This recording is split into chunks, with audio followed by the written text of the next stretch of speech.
नमस्कार, मैं शिक्षा मिश्रा मध्य प्रदेश के सुप्रभात न्यूज में आपका स्वागत करती हूँ। दोस्तों, मध्य प्रदेश की तमाम फटाफट खबरों को जानने के लिए हमारे चैनल को सब्सक्राइब जरूर करें। साथ ही कमेंट सेक्शन में जरूर बताएं कि आप मध्य प्रदेश के किस जिले से हमारे न्यूज को देख रहे हैं। तो चलिए शुरू करते हैं खबरों को, जानते हैं आज के मुख्य समाचार। सरकार के मंत्री से मंत्री जी का दुखड़ा, किसान निपटा तो हमें निपटा देगा। एमपी के नर्मदापुरम संभाग के हरदा और नर्मदापुरम में मूंग की फसल पर अघोषित विद्युत कटौती के कारण किसान परेशान हो रहे हैं और मूंग की फसल को नुकसान न हो, इसके लिए कृषि मंत्री कमल पटेल चिंतित होकर बिजली कटौती को लेकर सक्रिय हो गए हैं। मंत्री कमल पटेल ने बुधवार को बिजली मंत्री प्रद्युम्न सिंह तोमर से दूरभाष पर चर्चा करते हुए बताया कि दोनों जिलों में बिजली विभाग के द्वारा अघोषित विद्युत कटौती की जा रही है, इसे रोका जाए वरना किसानों को 4,000 करोड़ रुपए की मूंग की फसल का नुकसान हो जाएगा। किसान निपटा तो वह हमें निपटा देगा। एमपी सरकार का बड़ा फैसला, अब बिजली बिल पर और अधिक मिलेगी छूट। मध्य क्षेत्र विद्युत वितरण कंपनी द्वारा मध्य प्रदेश विद्युत नियामक आयोग के आदेशानुसार अब निम्न दाब घरेलू विद्युत उपभोक्ताओं को बिजली का बिल ऑनलाइन जमा करने पर पहले से और अधिक छूट का लाभ दिया जा रहा है।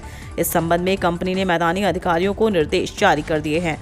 कंपनी ने बताया कि पूर्व में मार्च तक निम्न दाब घरेलू कनेक्शन के बिजली बिलों के ऑनलाइन भुगतान पर बिल राशि की 0.5% छूट निर्धारित थी, जिसमें उपभोक्ताओं को ऑनलाइन बिल भुगतान पर न्यूनतम 5 रुपए से अधिकतम 20 रुपए तक छूट दी जाती थी। लेकिन अब अप्रैल से जारी नए निर्देशों के अनुसार कंपनी द्वारा निम्न दाब घरेलू उपभोक्ताओं को ऑनलाइन भुगतान पर उनके कुल बकाया बिल पर अधिकतम छूट के लिए कोई सीमा बंधन नहीं है। बैंक पीओ खाता धारकों के लिए महत्वपूर्ण खबर, सरकार ने नियम में किया बड़ा बदलाव, इस तरह मिलेगा लाभ। अगर आपका अकाउंट बैंक या पोस्ट ऑफिस में है तो यह खबर आपके काम की खबर है, क्योंकि बैंक और पोस्ट ऑफिस में 20 लाख रुपए या इससे अधिक का लेन देन करते हैं तब सरकार ने इसको लेकर नए नियम बना दिए हैं। बता दें कि नए नियमों के मुताबिक किसी वित्त वर्ष में किसी बैंक या पोस्ट ऑफिस में 20 लाख रुपए या इससे अधिक की नकदी जमा करने पर पैन और आधार देना अनिवार्य कर दिया है। आपको बता दें कि central board of direct taxes ने इनकम टैक्स नियम 2022 के तहत नए नियम तैयार किए हैं, जिसकी अधिसूचना 10 मई 2022 को जारी किया गया है। हालांकि ये नियम 26 मई से लागू होंगे। वहीं नए नियम के मुताबिक इस प्रकार के ट्रांजैक्शन किए जाने पर पैन आधार देना जरूरी होगा। ग्वालियर में एलिवेटेड रोड के टेंडरों का 20 को होगा तकनीकी मूल्यांकन। एलिवेटेड रोड के टेंडर में कंपनियों के भाग लेने की समय सीमा में पीडब्ल्यूडी ने 1 सप्ताह की बढ़ोतरी कर दी है। अब 11 की बजाय 18 मई की शाम 5 बजे तक कंपनियां इस प्रक्रिया में भाग ले सकेंगी। इसके बाद 20 मई को तकनीकी मूल्यांकन किया जाएगा। स्वर्ण रेखा के समानांतर तैयार होने वाली एलिवेटेड रोड प्रोजेक्ट से शहर के ट्रैफिक को रफ्तार मिलनी है। पहले चरण में लक्ष्मीबाई समाधि से लेकर ट्रिपल आईटीएम तक 6.5 किलोमीटर लंबी एलिवेटेड रोड का निर्माण 447 करोड़ रुपए के बजट से किया जाना है। इसके सिविल वर्क के लिए पीडब्ल्यूडी के सेतु संभाग ने 353 करोड़ रुपए के सिविल वर्क का टेंडर जारी किया है। नक्सल प्रभावित जिलों में स्थानीय आदिवासियों का बनेगा विशेष सहयोगी दस्ता। नक्सल प्रभावित बालाघाट, मंडला और डिंडौरी जिलों में सूचना तंत्र को पुख्ता करने के लिए सरकार विशेष सहयोगी दस्ता तैयार करेगी। इसमें स्थानीय मूल निवासियों को सहयोगी के तौर पर नियुक्त किया जाएगा। 5 साल तक यदि इनकी सेवा संतोषजनक रहती है तो इन्हें आरक्षक के पद पर विशेष नियुक्ति दी जाएगी। इसके लिए गृह विभाग द्वारा तैयार प्रस्ताव पर गुरुवार को मुख्यमंत्री शिवराज सिंह चौहान की अध्यक्षता में प्रस्तावित कैबिनेट में अंतिम निर्णय लिया जाएगा। बालाघाट में बैहर, बिरसा, परसवाड़ा, लांजी और किरनापुर विकासखंड नक्सल प्रभावित हैं। यहाँ सर्वाधिक 80 सहयोगी नियुक्त किए जाएंगे। एमपी हाईकोर्ट ने राज्य शासन सहित स्कूल शिक्षा को जारी किया नोटिस। मध्य प्रदेश में एक बार फिर से हाईकोर्ट ने राज्य शासन को नोटिस जारी किया है। वहीं हाईकोर्ट ने महिला कर्मी के पक्ष में अंतरिम आदेश के जरिए शासकीय महिला कर्मचारी को तीसरी बार प्रसव अवकाश लाभ देने के निर्देश दिए हैं। साथ ही मध्य प्रदेश हाईकोर्ट द्वारा स्कूल शिक्षा विभाग के सचिव कलेक्टर जबलपुर और जिला शिक्षा अधिकारी जबलपुर से विकास खंड शिक्षा अधिकारी सिहोरा को नोटिस जारी कर जवाब मांगा गया है। प्रदेश में खुलेगी एनआईए की ब्रांच, सुनिए क्या कहा गृह मंत्री नरोत्तम मिश्रा ने।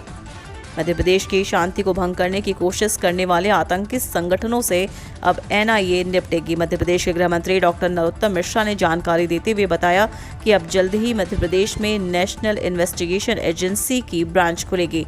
गृह मंत्री डॉक्टर नरोत्तम मिश्रा ने बुधवार को अपनी नियमित ब्रीफिंग में मीडिया के सवालों के जवाब देते हुए कहा कि नेशनल इन्वेस्टिगेशन एजेंसी की ब्रांच मध्य प्रदेश में जल्द खुलने जा रही है। उन्होंने कहा कि आतंकी संगठन जेएमबी और सूफा के मामले एनआईए के पास गए हैं, जिसकी जांच एनआईए करेगी। 650 पदों पर निकली है भर्ती, अच्छी मिलेगी सैलरी। अगर आप सरकारी नौकरी पाने की इच्छा रखते हैं तो यह खबर आपके लिए है। यह बेहतरीन अवसर है। India post payment bank limited ने ग्रामीण डाक सेवक पदों के लिए भर्ती प्रकाशित की है। योग्य उम्मीदवार India post payment bank limited की आधिकारिक वेबसाइट ippbonline.com पर जाकर ऑनलाइन आवेदन देख सकते हैं। इन पदों के लिए आवेदन की प्रक्रिया 10 मई से शुरू हो गई है और आवेदन पत्र जमा करने की अंतिम तिथि 20 मई 2022 है। आवेदन पत्र जमा करने के 7 से 10 दिनों के बाद एडमिट कार्ड जारी कर दिए जाएंगे। परीक्षा जून 2022 में आयोजित की जाएगी। जीडीएस के पदों पर यह भर्ती 2 साल के लिए होगी। प्रदर्शन के आधार पर अवधि 1 साल के लिए आगे बढ़ाई जा सकती है। 10वीं और 12वीं में फेल हुए छात्र रुक जाना नहीं योजना से हो सकते हैं पास, करें आवेदन।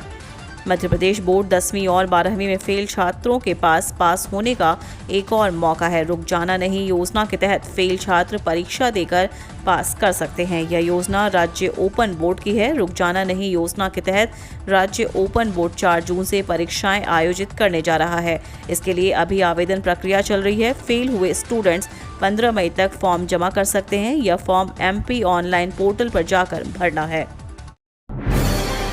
विदेश में मंदी से सोने में 150 और चांदी में 700 रुपए की गिरावट। रूस और यूक्रेन के बीच पिछले 73 दिनों से जारी युद्ध और अंतर्राष्ट्रीय बाजार में कच्चे तेल की कीमत में लगातार उतार चढ़ाव के बीच भारत समेत दुनिया भर के सराफा बाजार में अस्थिरता की स्थिति बनी हुई है। अंतर्राष्ट्रीय बुलियन वायदा मार्केट में मंगलवार को कॉमेक्स पर सोना $20 टूटकर $1,865 प्रति औंस और चांदी 26 सेंट टूटकर $22.10 प्रति औंस रह गई। इसके चलते इंदौर मार्केट में भी सोना और चांदी में गिरावट देखने को मिली है। इंदौर में सोना कैडबरी नकद में 150 रुपये से टूटकर 53,000 रुपये प्रति 10 ग्राम और चांदी 700 रुपये से घटकर 63,200 रुपये प्रति किलो रह गई। भारतीय सेना में निकली भर्ती, अच्छी मिलेगी सैलरी। अगर आप सरकारी नौकरी पाने की इच्छा रखते हैं तो यह खबर आपके लिए है। यह बेहतरीन अवसर है। भारतीय सेना ने टेक्निकल ग्रेजुएट कोर्स पदों के लिए भर्ती प्रकाशित की है। योग्य उम्मीदवार भारतीय सेना की आधिकारिक वेबसाइट joinindianarmy.nic.in पर जाकर ऑनलाइन आवेदन देख सकते हैं। इन पदों पर भर्ती के आवेदन की तारीख 9 मई से शुरू होकर अंतिम तारीख 9 जून 2022 तक है।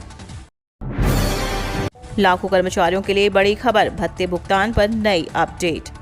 केंद्रीय कर्मचारियों के महंगाई भत्ते बढ़ाने के बाद ग्रामीण डाक सेवकों के महंगाई भत्ते में वृद्धि की घोषणा की गई थी। दरअसल अब इसके बाद विभाग द्वारा एक नवीन आदेश जारी किए गए हैं। नवीन आदेश के मुताबिक TRCA भत्ते के भुगतान संबंधी दिशा निर्देश विभाग ने सभी पोस्ट ऑफिस को दिए हैं। वही विभाग ने निश्चित किया है कि TRCA भत्ते का भुगतान कर्मचारियों के अलावा अन्य किसी को नहीं किया जाएगा। विशेष परिस्थिति में अन्य को TRCA का भुगतान किया जा सकता है। सरकार ने बदले ड्राइविंग लाइसेंस बनाने के नियम, अब नहीं लगाने होंगे RTO के चक्कर। केंद्र सरकार की तरफ से ड्राइविंग लाइसेंस बनवाने के नियमों में बदलाव किया गया है। नए नियमों का फायदा आम आदमी को मिलना तय है। इन नियमों को लागू होने के बाद आपको ड्राइविंग लाइसेंस बनवाने के लिए रीजनल ट्रांसपोर्ट ऑफिस के चक्कर नहीं काटने होंगे। केंद्र सरकार की तरफ से बनाए गए ड्राइविंग लाइसेंस के नए नियम पहले के मुकाबले बेहद आसान है। ड्राइविंग लाइसेंस बनवाने के संशोधित नियमों के अनुसार अब आपको किसी तरह का ड्राइविंग टेस्ट RTO जाकर नहीं देना होगा। केंद्रीय सड़क परिवहन और हाईवे मंत्रालय की तरफ से नए नियमों को 1 जुलाई 2022 से लागू किया जाएगा। नए नियम लागू होने के बाद ड्राइविंग लाइसेंस बनवाने के लिए वेटिंग लिस्ट का इंतजार कर रहे करोड़ों लोगों को राहत मिलेगी। बीजेपी अध्यक्ष JP नड्डा ने CM शिवराज और गृह मंत्री नरोत्तम मिश्रा को बुलाया दिल्ली। मध्य प्रदेश के मुख्यमंत्री शिवराज सिंह चौहान और गृह मंत्री नरोत्तम मिश्रा को बीजेपी अध्यक्ष जेपी नड्डा ने दिल्ली बुलाया है। नड्डा के बुलावे पर दोनों नेता दिल्ली रवाना हो गए हैं। उनके साथ मंत्री भूपेंद्र सिंह भी दिल्ली गए हैं। सीएम और गृह मंत्री के अचानक दिल्ली दौरे से राज्य में अटकलों का बाजार गर्म हो गया है। हालांकि माना जा रहा है कि पंचायत चुनाव में ओबीसी आरक्षण पर सुप्रीम कोर्ट के फैसले पर चर्चा के लिए दोनों नेताओं को दिल्ली बुलाया गया है। सरकार हर महीने 30,000 रुपए कमाने का देगी मौका, कॉलेज डिग्री की जरूरत नहीं, सिंधिया ने किया ऐलान।